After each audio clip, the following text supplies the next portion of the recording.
सभी लोग यहाँ SCRT में मौजूद हैं, पूरी टीम यहाँ पर मौजूद है। अभी अभी गणेश सर से मुलाकात हमारी और अंशु भाई की हुई है, जिसमें जो स्पष्ट कुछ उन्होंने कर दिया है, बहुत कुछ, जिसमें उन्होंने साफ साफ ये बताया। हमने हमारे 2-3 क्वेश्चन थे, उन पर उन्होंने जवाब दिए हैं। कि पहला क्वेश्चन यही था कि सर 31,661 की लिस्ट कैसे बनेगी। तो आप लोग समझ लीजिए, उन्होंने कहा कि 67,867 में जो UR के ऊपर के लड़के हैं, ऊपर के लड़के इन द सेंस 67,867 की लिस्ट में करीब करीब UR के जितने भी थे, जो होनी चाहिए थी सीटें, करीब करीब कितनी 15 से 15.5 के आसपास, जो 31,661 में जा रही हैं, उनको लिया जाएगा। चाहे उसमें OBC हो, SC हो, ST हो या शिक्षा मित्र हो, वो सभी उसमें जा रहे हैं। जब ये 15,000 समथिंग ऊपर की UR भर जाएंगी, हॉरिजॉन्टल भी इसमें आरक्षण शामिल है। जब ये 15,000 कंप्लीट हो जाएंगी तो उसके बाद तुम्हारी OBC के 8,000 जो सीटें जो टॉप मोस्ट से होंगी, उस 67,867 में से उनको ले लिया जाएगा। फिर जो SC की बचेंगी सीटें, उनको ले लिया जाएगा।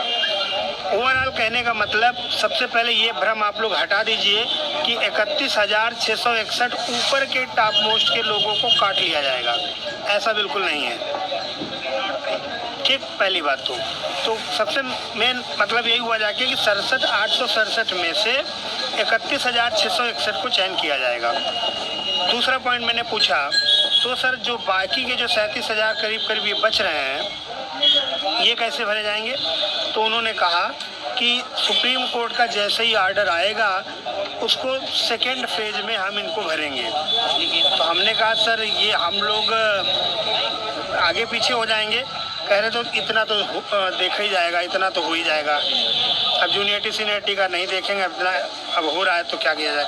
हम लोगों ने ये भी कहा कि सर इतनी जल्दी क्या थी, कहना तुम ही लोगों ने किया है जल्दी, तो अपना देखिए। ये बातें हुई। इसके अलावा फाइनली इस पर ये बता दे वाला कि कब तक करेंगे।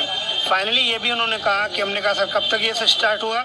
कह रहे थे 1 हफ्ते के अंदर लिस्ट आ जाएगी। लिस्ट में कुछ करना ही नहीं है, केवल 67,867 लिस्ट से 31,661 लोगों को अलग करना है आरक्षण के हिसाब से। बाकी वो कुछ नहीं करना, तो टाइम नहीं लगेगा, 1 हफ्ते ही लगेगा ज़्यादा से ज़्यादा। अब टीम का क्या यहाँ पे क्या सोच रही है, वो विचार कर रही है। अन्य टीमें भी अभी यहाँ पहुँच रही हैं, उनसे भी हम लोग मिलकर पूरा विचार कर रहे हैं क्या करना है। अंशु बताओ। देखिए, स्पष्ट तौर पे जब सर से बात की गई कि सर अगर मान लीजिए वहाँ से जजमेंट कोई पलट के आता है माननीय सर्वोच्च न्यायालय से, उस परिस्थिति में क्या होगा, तो उन्होंने साफ तौर पे कहा है कि उस परिस्थिति में तो जिन भर्तियों को आज हम कर रहे हैं उनको भी हमें बाहर डिस्क्लोज करना पड़ेगा, क्योंकि तब तो पूरी लिस्ट ही बदल जाएगी। तो आप लोग ये भ्रम बिल्कुल भी निकाल दीजिए कि ये जो पहली फेज़ में भर्ती हो रही है फिर दूसरे फेज़ में नहीं करेगी सरकार, या दूसरे फेज़ में हो जाएगी तो ये नहीं करेगी, वो नहीं करेगी। ये सिर्फ एक फेज़ बांटा जा रहा है, क्योंकि ये भर्तियाँ, ये 31,661 पद जो हैं, ये अभी तक एंट्रीम रिलीफ के तहत फ्री है, सरकार इनको कर सकती है। तो सरकार उसी एंट्रीम रिलीफ का फ़ायदा उठा के इन भर्तियों को आगे करना चाहती है। किसी का जिला नहीं चेंज होने जा रहा है, किसी का आवंटन लिस्ट से नाम नहीं चेंज होने जा रहा है। जहाँ पे जिसका नाम है, जहाँ पे जिसका जिला है, सेम वही चीज़ें रहेंगी। सिर्फ और सिर्फ आरक्षण वर्गवार कटाव के आधार पर आपको ऊपर से नीचे के तहत 31,661 लोगों को शासन पहले फेज में करने जा रहा है, अन्य लोगों को सेकंड फेज में। तो उस पर मुख्य तरह से 2 मुद्दे हमने सर के सामने रखे कि सर सीनियरिटी एक बहुत बड़ा मायना रखती है। आप उसी लिस्ट से आधे लोगों को ले लेंगे, वो सीनियर हो जाएंगे, और आधे लोगों को ले लेंगे, वो जूनियर हो जाएंगे। तो उन्होंने कहा कि पहले के भर्तियों में 6-6 महीने की सीनियरिटी जूनियरिटी चलती थी। तो अब देखिए, अन्य टीमें भी आ जाएं, पूरी तरह सलाह मशवरा कर लिया जाए, और शायद हम एप्लीकेशन अपनी मूव जरूर करेंगे, और जो भी परिस्थितियां होंगी अभी दोपहर तक आप लोगों के साथ में साझा कर दी जाएंगी, क्योंकि हमारी एप्लीकेशन इस बात पे मूव होगी कि राज्य सरकार कहीं इस तरह से करने के बाद भर्ती को और ना फंसा दे। इस वजह से जल्द माननीय न्यायालय जजमेंट को, रिलीज जजमेंट जो रिजर्व जजमेंट है, उसको जल्द से जल्द डिस्क्लोज कर दे। तो इस पॉइंट को लेते हुए हम जो है अपनी एप्लीकेशन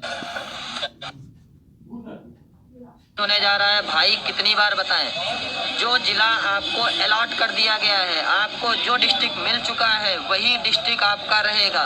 जो अभ्यर्थी नई नियुक्ति पहली काउंसलिंग में नियुक्ति पाने जा रहे हैं उनको वही जिला मिलेगा जो जिला उनका है।